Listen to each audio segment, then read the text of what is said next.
दोस्तों, भगवत गीता में भगवान श्री कृष्ण कहते हैं, मनुष्य के जीवन में अच्छा समय आने से पूर्व उसे 7 संकेत मिलते हैं। नमस्कार, आपका स्वागत है। दोस्तों, भगवान श्री कृष्ण के अनुसार मनुष्य के जीवन में अच्छा और बुरा समय आता ही रहता है। समय का चक्र जिस प्रकार से घूमता है, उसी प्रकार से अच्छे समय के बाद बुरा समय और बुरे वक्त के बाद अच्छा वक्त जरूर आता है। इसीलिए मनुष्य को कभी निराश और दुखी नहीं होना चाहिए। जब जीवन में अच्छा समय हो तो अच्छे कर्म करने चाहिए, दान धर्म करना चाहिए, सत्य के मार्ग पर चलना चाहिए और आने वाले बुरे वक्त से लड़ने के लिए हमेशा तैयार रहना चाहिए।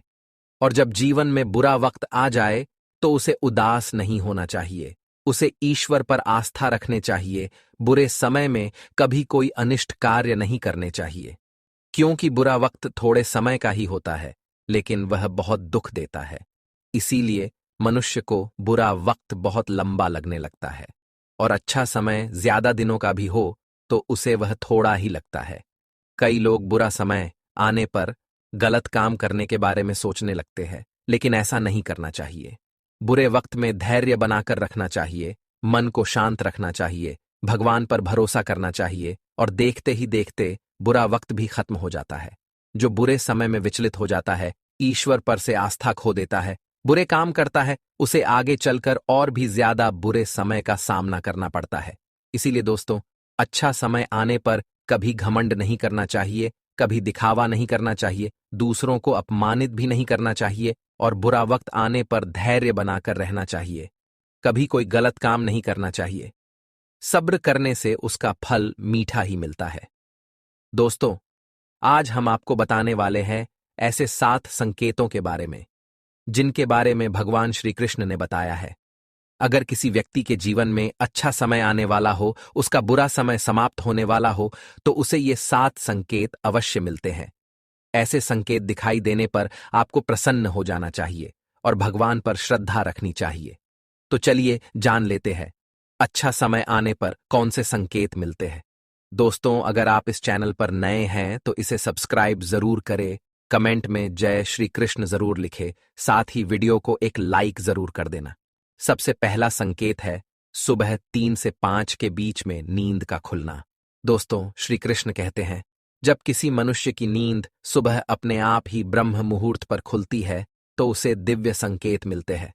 आज के समय के अनुसार ब्रह्म मुहूर्त का समय सुबह 3 से 5 के बीच का होता है।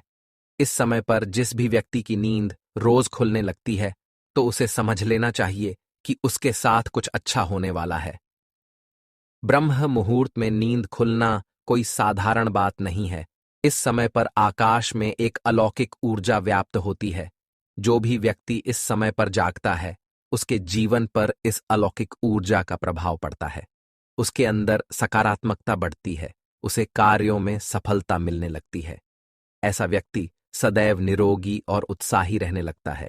श्री कृष्ण के अनुसार जिसकी नींद सुबह ब्रह्म मुहूर्त पर खुलती है, वह कभी पराजित नहीं होता है। अगर अचानक ही इस समय पर नींद खुलने लगती है तो जीवन में खुशियां आने वाली है, ऐसा समझ लेना चाहिए। दूसरा संकेत है मन का प्रसन्न होना।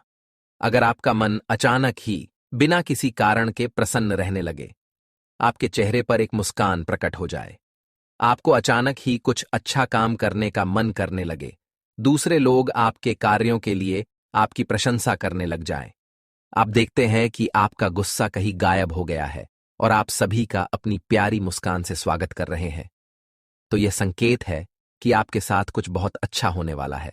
आपकी अंतरात्मा में बसे हुए ईश्वर आपको यह संकेत दे रहे हैं कि अब आपके जीवन में अच्छा वक्त आने वाला है और आपको विनम्रता से उसका स्वागत करना चाहिए।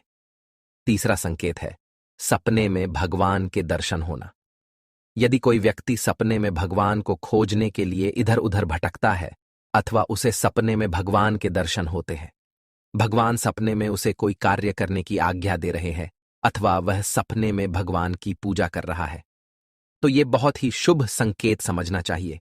भगवान उसे सपनों के माध्यम से यह संकेत दे रहे हैं कि वे उसकी भक्ति से अत्यंत प्रसन्न हैं और अब उसकी परीक्षा की घड़ी समाप्त होने वाली है, उसके अच्छे दिन आने वाले हैं। सपने में भगवान के दर्शन होने से जीवन से सभी प्रकार की निराशा समाप्त होती है। मनुष्य का जीवन खुशियों से भर जाता है और उसे उन्नति के कई अवसर भी प्राप्त होते हैं।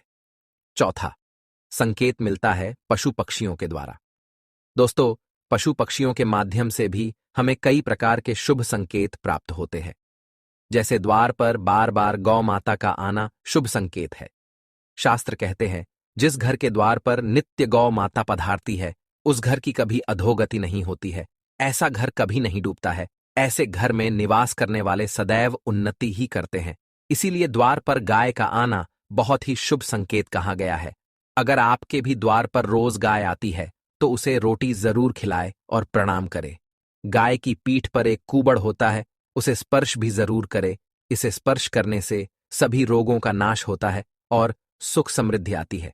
घर पर बंदरों का आना भी शुभ संकेत ही समझना चाहिए। यदि मंगलवार के दिन घर पर बंदर आते हैं तो हनुमान जी आपकी रक्षा कर रहे हैं, ऐसा समझना चाहिए। बंदरों को भोजन जरूर देना चाहिए। यदि घर में बिल्लियां बच्चों को जन्म देती है अथवा चिड़ियां आकर आपके घर में घोंसला बनाती है तो ये शुभ संकेत हैं। अगर आप कहीं पर जा रहे हैं और आपको रास्ते में कछुए के दर्शन हो जाए तो आपको कोई बड़ी खुशखबरी मिल सकती है। अगर कोई कुत्ते का पिल्ला कहीं से रास्ता भटक कर आपके द्वार पर आ जाए तो यह भी शुभ संकेत है।